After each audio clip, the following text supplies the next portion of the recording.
My sister's voice was sharp over the phone. It's only for family, Wendy. I froze, my stomach twisting. I'm Wendy Cole, 30. A photographer in Eugene, Oregon, and I'd just learned I wasn't invited to my parents' 30th anniversary party in Portland. My sister's words stung like a slap. Family. Wasn't I family? I'd spent years supporting them, pouring my heart and savings into their lives, only to be excluded from a day meant to celebrate love and unity. But this wasn't just about a party. It was a betrayal that cut deeper than I could have imagined. I hung up my hands, shaking not with tears, but with a fire I hadn't felt before. I wasn't going to beg for a seat at their table. Instead, I made a choice, one that would turn their perfect celebration upside down. A single post from a city across the ocean would unravel their lies, leaving them scrambling to call me, their voices thick with regret. But when they did, my response was colder than they expected. What happened next?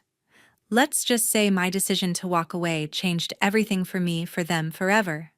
Stick around to hear how one trip and one moment of truth flipped my world and theirs in ways no one saw coming.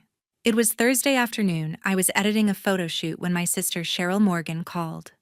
Her voice, polished from years on the Portland stage, carried that familiar, commanding tone. Wendy, the anniversary party's this weekend, she said, referring to our parents' 30th celebration. It's just for family. Mom's swamped with planning, she couldn't call herself. I gripped the phone, stunned.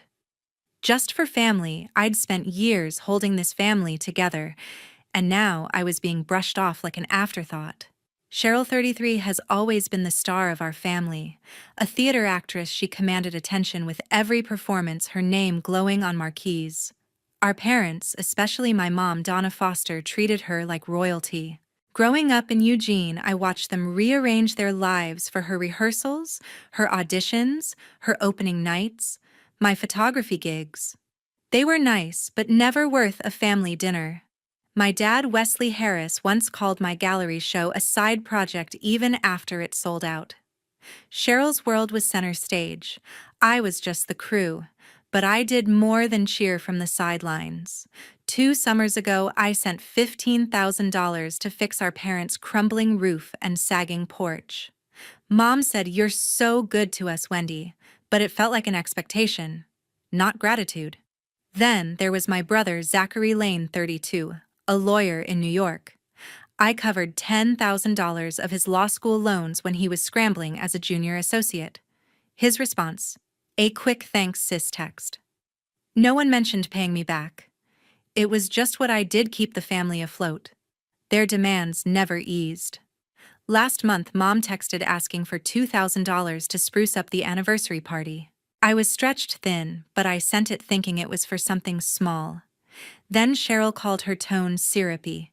"Wendy, could you cover airfare for Aunt Linda from California?" "It's only $1,200. I balked. Aunt Linda wasn't exactly close family. "I can't," I said. Cheryl's reply was sharp. "Wow, Wendy, way to let us down." Guilt gnawed at me, but I held firm. The demands kept coming.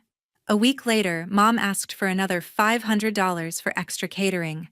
I sent it, though. My savings were dwindling. Cheryl followed up, insisting I chip in for a band, another $1,000. "It's for Mom and Dad," she said, as if I hadn't already given enough. I refused, and her silence spoke volumes. They didn't see my contributions as generosity. They saw them as my duty. That Thursday call from Cheryl wasn't just about the party. It was a lifetime of being taken for granted. I'd driven Dad to doctor's appointments when his car broke down, stayed up late editing photos to meet deadlines while fielding their requests. Yet Cheryl's career was the family's obsession, her reviews clipped and framed, her shows attended by everyone but me. My work, barely a footnote. "You're so busy," Wendy, Mom would say, dismissing my life as an inconvenience. Cheryl's excuse about Mom being too busy to call felt flimsy. The party was in Portland, a 2-hour drive from Eugene. I'd made that trip countless times for their last-minute needs, picking up Cheryl's costumes, helping Mom with errands. Too busy? No, they just didn't want me there. I stared at my computer screen, the photos I was editing now a blur. Anger replaced the guilt I'd felt for saying no to their demands. I'd given so much, but I wasn't even worth a seat at their table. I considered calling Mom to ask why, but I knew her answer: don't overreact, Wendy. Cheryl would spin it with her actress charm, and Zachary would back them up, preaching family unity from his fancy office. I wasn't ready to confront them yet, but I wasn't going to stay silent either. Something had to change. Friday evening, my cousin Faye Brooks called, barely able to speak through her anger. "Wendy, you won't believe what I just heard," she spat, her voice shaking. Faye, 32, works as an accountant in Portland and has a knack for digging up details. She'd been helping with some last-minute errands for my parents' 30th anniversary party and stumbled on the truth. "They're planning a huge event," she said. 50 guests, a live jazz band, a fancy restaurant booked out in downtown Portland. I felt my breath catch. 50 guests, a jazz band. This wasn't the small family gathering Cheryl had described. Faye went on, her words tumbling out. She'd seen the guest list: neighbors, church friends, even distant cousins I hadn't spoken to in years. The restaurant, a swanky spot with chandeliers and a private balcony, was reserved months ago. "They're spending thousands," Faye said, "and your name isn't anywhere on the invite list." I gripped my desk, my knuckles white. I'd sent money for this party believing it was a modest celebration. Now it felt like a deliberate exclusion, a slap after years of giving everything to my family. I thanked Faye and hung up, my mind racing. I dialed Cheryl's number, my heart pounding. When she answered, her tone was breezy, as if nothing was wrong. "Hey, Wendy, what's up?" she chirped, her actress charm dialed to 10. I didn't waste time. "Cheryl, Faye told me about the party. 50 guests, a jazz band. Why did you lie about it being just family?" There was a pause, then her voice turned sharp. "Oh, Wendy, don't be so dramatic. It's a special day for Mom and Dad. You're too independent, always off doing your own thing. You wouldn't fit the vibe." The words hit like a punch. Too independent. I'd spent my life bending to their needs, driving across Oregon for their errands, staying up late to meet my own deadlines while handling their requests. "Fit the vibe," I shot back. "I sent thousands for that party, Cheryl. I deserve to be there." She laughed, a short, cutting sound. "You're making this about you as usual. Just let Mom and Dad have their moment." I clenched my jaw, fighting the urge to scream. "You told me it was only family," I said, my voice low. "Was that a lie, too?" Cheryl sighed like I was a child throwing a tantrum. "Look, we didn't want to stress you out. You're always so busy." That was it, the same excuse, but now it felt like a knife twisting. Busy, I'd made time for them my whole life. I ended the call, my hands trembling, not with sadness, but with rage. This wasn't a misunderstanding. They'd planned this elaborate celebration, used my money, and deliberately left me out. Cheryl's words echoed in my head. "You wouldn't fit the vibe." It wasn't just about the party. It was about them seeing me as an outsider, someone who didn't belong in their perfect family picture. I paced my apartment, the weight of their betrayal sinking in. My parents had let Cheryl take the lead, and she'd crafted this lie to keep me away. Even my brother Zachary hadn't said a word, probably nodding along with whatever Cheryl decided. I thought of calling Mom to hear her side. But what would she say? "Don't overreact, Wendy," like always. No, this wasn't about getting answers anymore. It was about what I did next. I'd spent years proving my worth to them through money-time sacrifices, only to be dismissed as too independent. But that independence was my strength, not a flaw.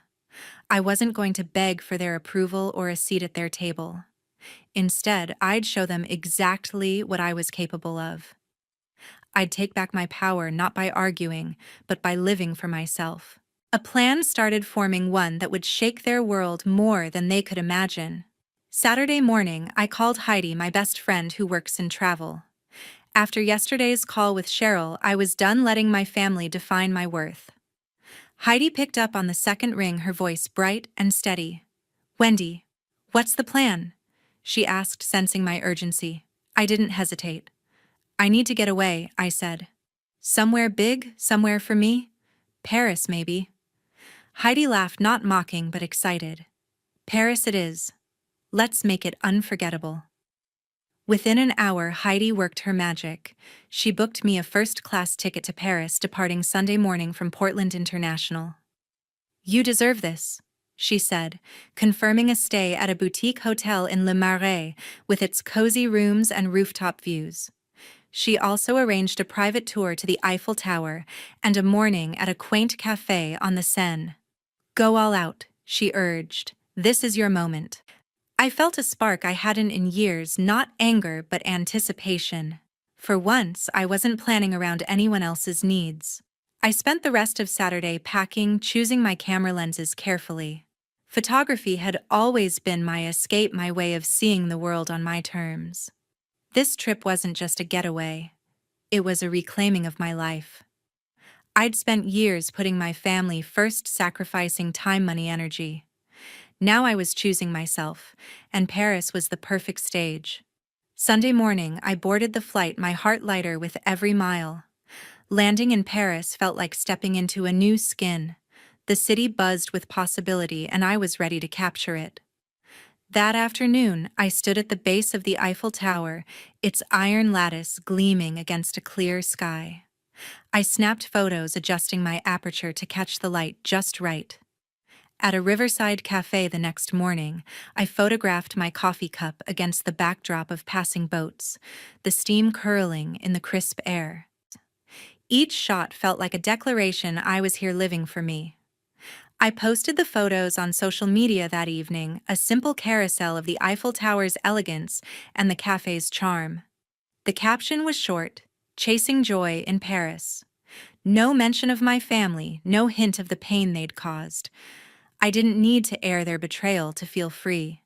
The post was about my happiness, my choice to embrace life without their approval. I hit share and put my phone down, savoring a glass of wine as the city lights sparkled outside my hotel window. By Monday morning, my post had exploded. Hundreds of likes, comments, shares. Friends, clients, even strangers were chiming in. "Wendy, you're living the dream," one wrote. "Paris looks amazing," said another.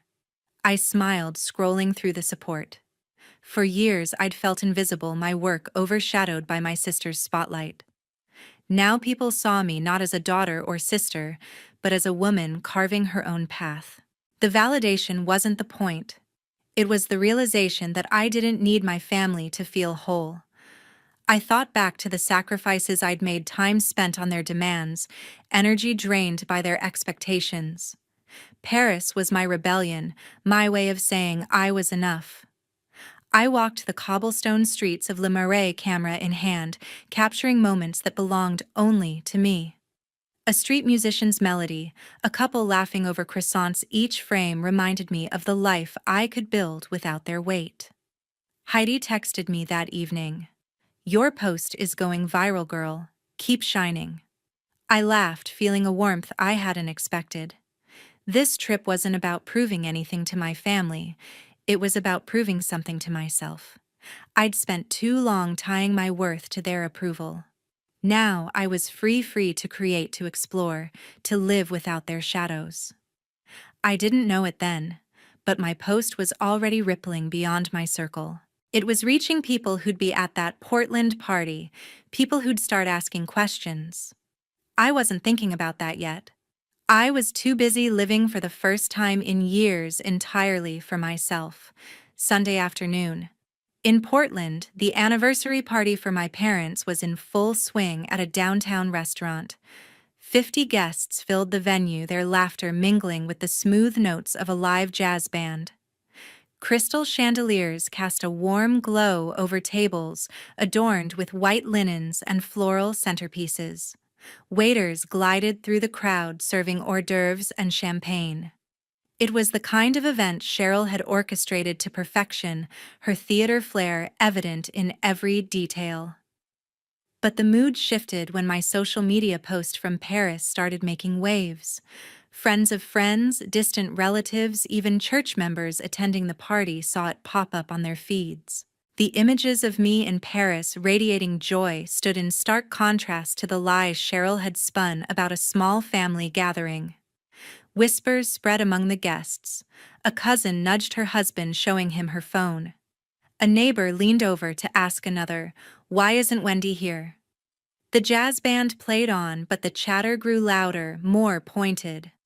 Mrs. Janet Ward, a 60-year-old pillar of the church community, was among the guests. Known for her sharp tongue and sharper sense of justice, she cornered my mom Donna near the dessert table. "Donna Foster," she said, her voice cutting through the music. "Why is your daughter in Paris while you're throwing this lavish party without her?" Heads turned. Donna stammered, her face flushing. "Oh, Janet, it's not like that," she said, gripping her champagne flute. "Wendy's so busy with her photography, we didn't want to burden her." Mrs. Ward's eyes narrowed. "Burden her? She's your daughter. You don't exclude family from a day like this." The room felt the ripple. Guests exchanged glances, their conversations now tinged with unease. Faye, my cousin, was there watching it all unfold. She texted me, her messages coming in bursts. "Wendy, your post is everywhere. People are talking. Mrs. Ward just called out your mom in front of everyone."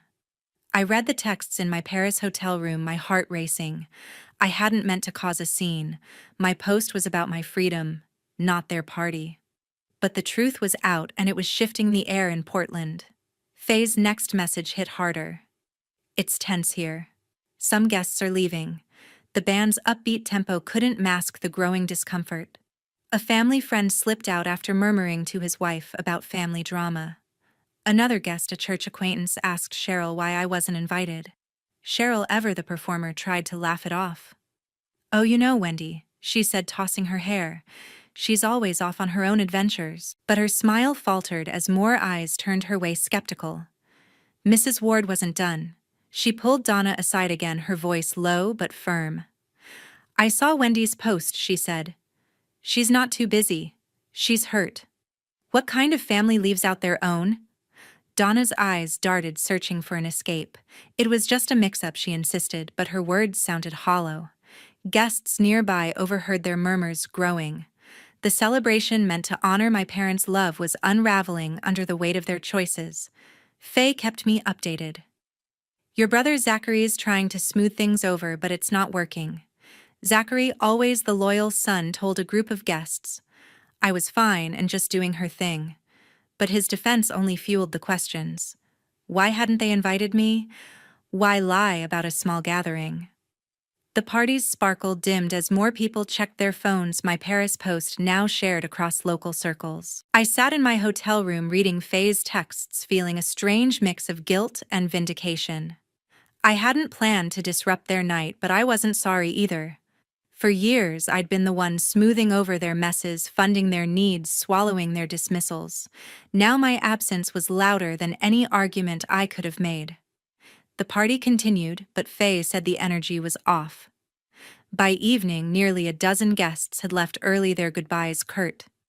Cheryl's perfect production was crumbling, and I was thousands of miles away, living my truth. Monday morning, the calls came one after another. I was in my Paris hotel room, still riding the high of my trip, when my phone lit up with my mom's name. Donna's voice was tight, barely controlled. "Wendy, your post ruined everything," she said. "Guests left the party early because of you. How could you be so thoughtless?" I stared out my window at the Parisian rooftops, my jaw tight.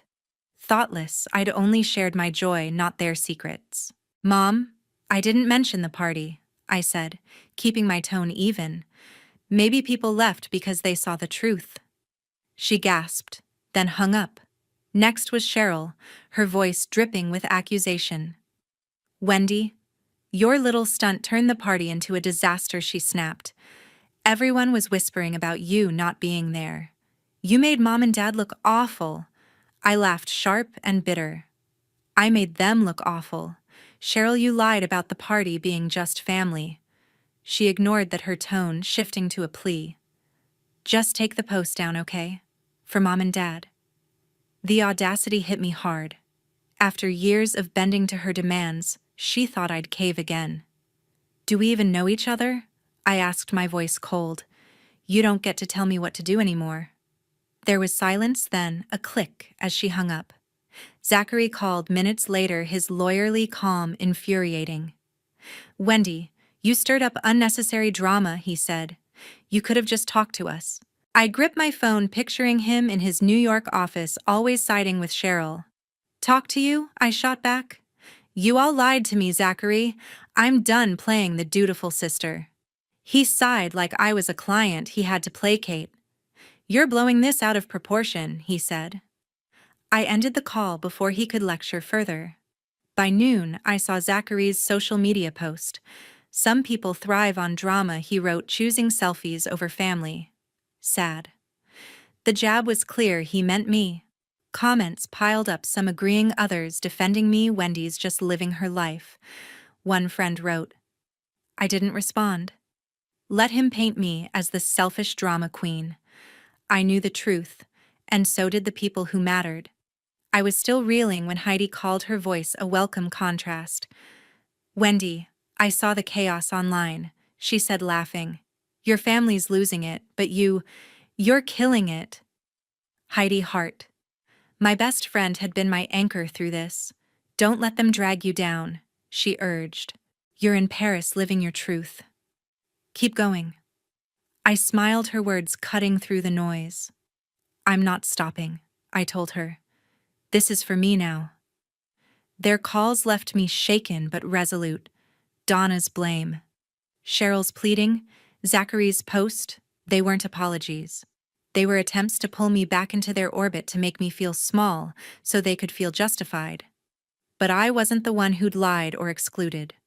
I'd spent years giving them everything, time, money, loyalty, only to be dismissed when it suited them. Now they were scrambling because my happiness exposed their choices. I thought about Cheryl's plea to remove the post. She wasn't sorry. She just wanted the whispers to stop. Donna's accusation stung, but it wasn't new. Blaming me was easier than facing their own actions. And Zachary. His post was just another way to protect the family image, to make me the villain. But I wasn't playing that role anymore. Heidi's words echoed. Keep going. She was right. I didn't need their approval to live my life. Paris was my reset, a reminder that my worth wasn't tied to their expectations. I opened my laptop, scrolling through the comments on my post. Friends, colleagues, even strangers were cheering me on. Their support felt like a shield against my family's accusations. I wasn't going to take the post down. It wasn't about revenge, it was about owning my story. For the first time, I saw how much I'd let their demands shape me. No more. I'd keep living, keep creating, keep choosing myself. Their anger was their problem, not mine. A week later, the consequences were clear. Back in Portland, the fallout from my parents' anniversary party had rippled beyond the night itself, catching my family in its wake. I was still in Paris, wrapping up my trip, when Faye texted me with the latest. Cheryl had lost a major role in a regional theater production. The director, a friend of a church member who'd been at the party, had heard about her role in excluding me. Word travels fast, Faye wrote. They thought she was untrustworthy for pulling that stunt. Cheryl's reputation, built on years of glowing reviews, took a hit. She'd always been the star, but now her actions were dimming her spotlight. Zachary wasn't faring much better. His social media post calling me a selfish drama queen had backfired spectacularly.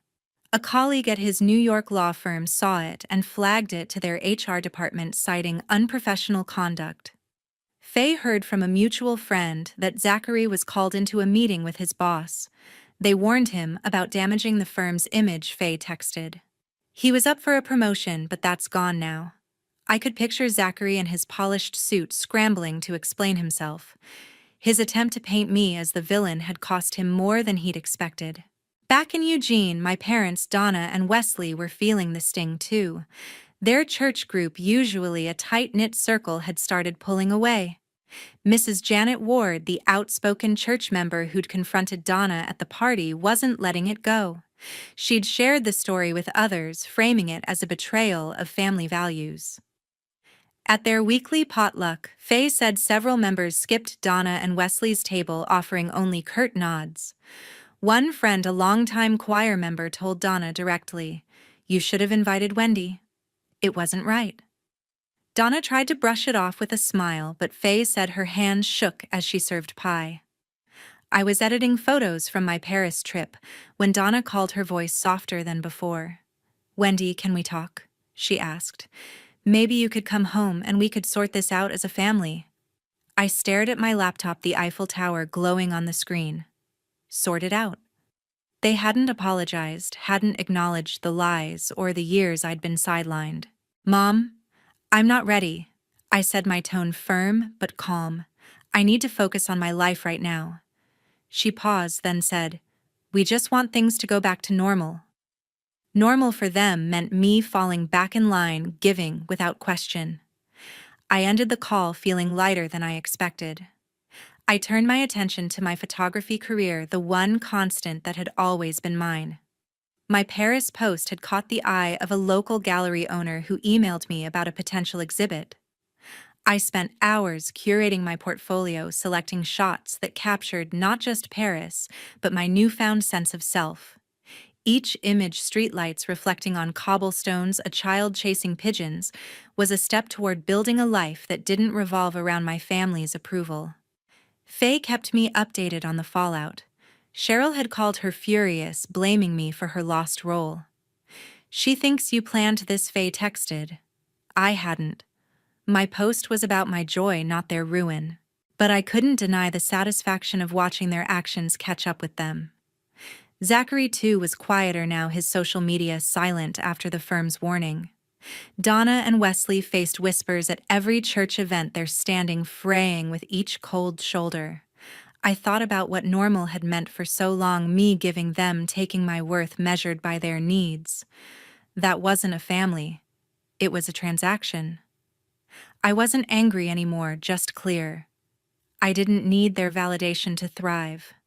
My camera, my vision, my choices, they were enough. The gallery exhibit was a chance to show the world who I was, not as their daughter or sister, but as Wendy the artist. As I worked, I felt a quiet strength. Cheryl's lost role, Zachary's stalled career, my parents' social exile. They weren't my doing, but they were consequences of their choices. I'd spent years carrying their weight. Now I was carrying my own dreams, and they felt lighter than ever. 2 months later, I was thriving.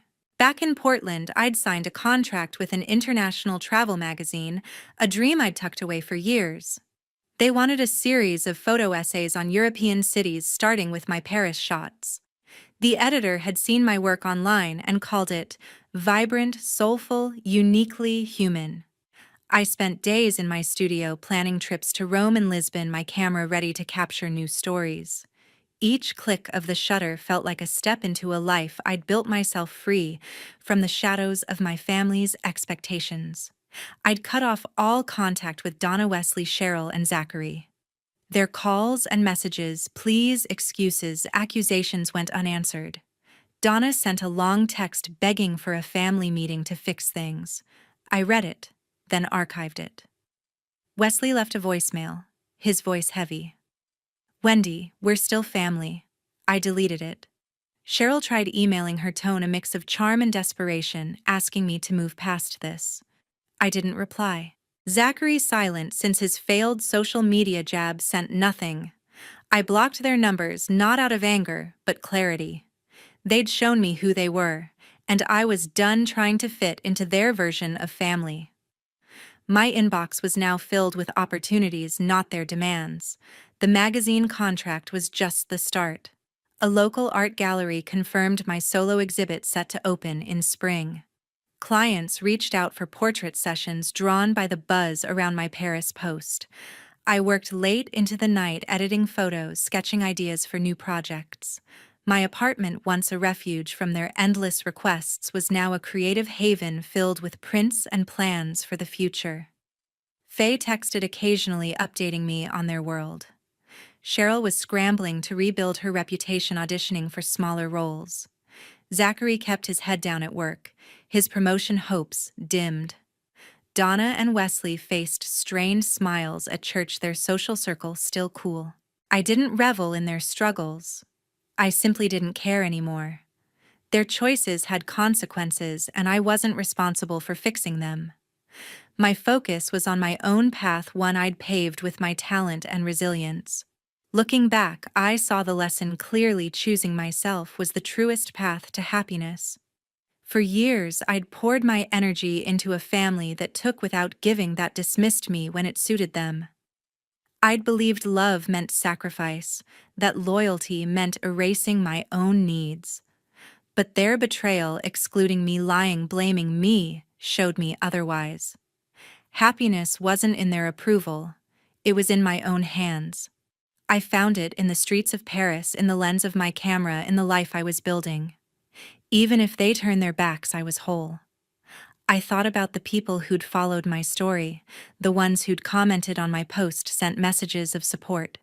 You reading this now have been part of my journey. Thank you for listening, for seeing me. I've learned that setting boundaries, even with family, isn't selfish. It's survival. It's how you protect your light when others try to dim it. I'd love to hear your thoughts. Have you ever had to draw a line with family? What did it teach you? Share below. Because these stories matter.